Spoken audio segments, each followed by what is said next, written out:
My first steps into the cognitive realm changed everything. The domain of thought is a strange and dangerous place for the physical body to traverse. I imagine that there are many who inadvertently found themselves stumbling into the living shadows of Shadesmar, without any idea of what they had done or how to survive in such a place. Sometimes the Cosmere seems full of world hoppers like us, but we really are an elite few who have braved these paths and lived to talk about it. My father taught me from an early age that the world was never as mysterious as many made it out to be. There were universal laws of nature that could be studied and understood. Once understood, they could be predicted. This was the foundation of physical science, and was a passion of my father's. He taught his children to look for the underlying truths that govern all things. And he was right. Despite all that there is out in the Cosmere, so much more than my father ever could have imagined, his lessons have been proven time and time again. I am disappointed when I hear the various members of the Shard Worlds refer to their investitures as magic. It is an understandable misconjecture. The abilities of those whom are blessed or talented enough to hold and wield investiture can do some great and terrible things. To the layman, they might seem mystical. But just as the forces of gravitation or momentum, there are predictable rules and laws that govern these forces. Investiture is one of the 4 universal forces, the others being particle forces, electromagnetic forces, and gravitational forces. These forces all operate in the physical realm. Investiture is unique, for it is not restricted primarily to the physical realm, but also has phased into and interacts with the cognitive and spiritual realms. These other elementary forces operate to a degree in the other realms, but investiture seems to interact unilaterally in all 3 realms. In fact, many realmic theorists like myself agree that investiture is primal spiritual energy. It manifests in all 3 realms, but it does not vanish as it is exercised, but rather it cycles back to the spiritual realm until it is recycled again into the other realms. When someone performs apparently mystical abilities like surge binding, allomancy, awakening, Aon Dor, or any of the unique abilities seen on the Shard Worlds, you are seeing someone channeling investiture into the physical realm. This produces metaphysical abilities. While flashy, these abilities are simply an effect following a cause, much like how a horse moves a cart by pulling on it. The powers vary from world to world and person to person, but the source of that power is the same. When someone holds or is channeling this power, they are considered an invested being. As a side note, investiture use is not limited to sentient beings. Some animals and cognitive entities can manipulate investiture as well. But what is it about investiture that even allows us to take hold of this fundamental force of nature and use it? How do all these metaphysical abilities manifest? And why do living beings seem to be the harbingers of this energy? Well, I believe I've uncovered the core nature of investiture, although Chris would undoubtedly say I'm oversimplifying the topic. The key to understanding the nature of investiture is to understand intent. Intent is the sentient will behind investiture. It is the driving force, the rudder that steers the proverbial ship. We have many examples of need for an intelligence to guide and channel this power. In fact, the old stories about Elantris tell that the power of the door was choked, almost eager to find its release. This attitude is also apparent in the Rosharian Stormlight, investiture that bursts forth, filling those who wield it with a need to act, to use the power, to let it be free.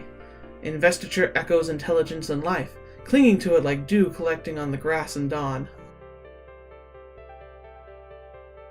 Each system of investiture manifests differently from world to world. This is an echo of the shard of which they are attuned. The investiture can then be drawn out within the restrictions of the system in which it has been imbued.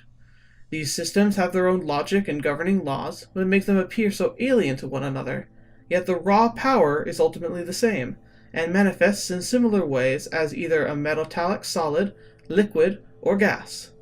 Usually the system dictates the amount of power that can be drawn, and the limits of that power will have. For example, restrictive systems like allomancy or surge binding can manifest in specific and definable amounts. These restrictions often make the abilities more accessible, but at the cost of diversity. A steel push is limited to pushing and only to a measurable limit. Rosharian surge binders have access to 2 of the 10 surges, and then these surges have their own limits and applications. Other investiture systems are more open-ended, but are ambiguous in their nature. The use of soul stamps or awakening is likely never to be truly understood, for their potential abilities and effects may be too vast to comprehend. This means that practitioners can adapt their methods to meet their needs as long as they have time and training to produce the desired result. The constant I wish to point out here is the need for an interpretation and action on the part of the practitioner.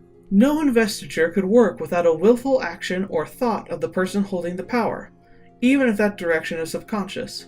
The pattern holds true even at the levels of shards, although the power of intent manifests in a much more dramatic way at the macro level. At times, individuals have encountered and taken in large amounts of pure investiture.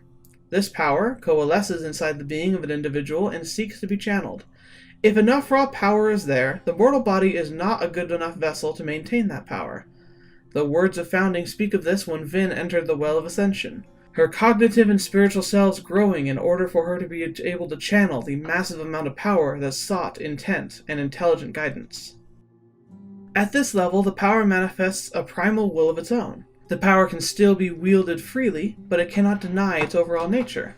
These limits may seem minor, but it is fascinating to note. For instance, an Allomancer wields the power of preservation, but that Misting or Mistborn can choose to use that power to destroy. This is inconsistent with the source of the power, but in small amounts, Investiture's desire to be shaped by intent is greater than the pull of its shard. As the amount of investiture grows, the natural intent of the power begins to assert itself, making it harder for the wielder to twist the power away from its original purpose. As for the shards themselves, this power starts to literally take on a mind of its own. In fact, we have observed that shards that are splintered or abandoned will eventually develop a rudimentary intelligence of their own. This drive for purpose and direction is as much a part of the power as it is its energy.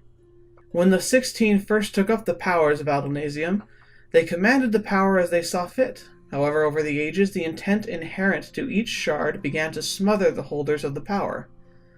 In the end, these beings almost stopped being individuals.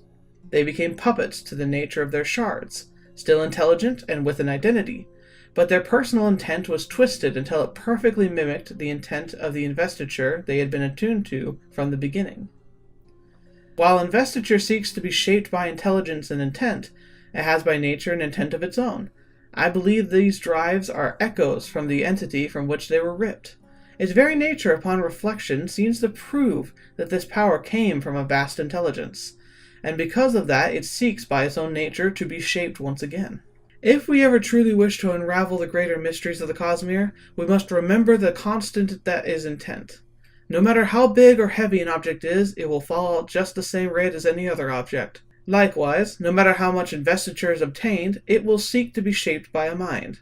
These things are constant, and can be used as a foundation to greater understanding.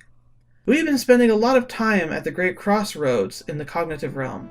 This city is strange, but I cannot deny the unique opportunities here are quite alluring. The records and tales gathered here rival any library in the Cosmere. We find ourselves here more and more as we dive deeper into the mysteries. The shards have been at work in the Cosmere for a long time, and the more I see, the more I am convinced that things will not remain as they are. Perhaps there will be some great war, or the need for intent will eventually unite the remaining shards.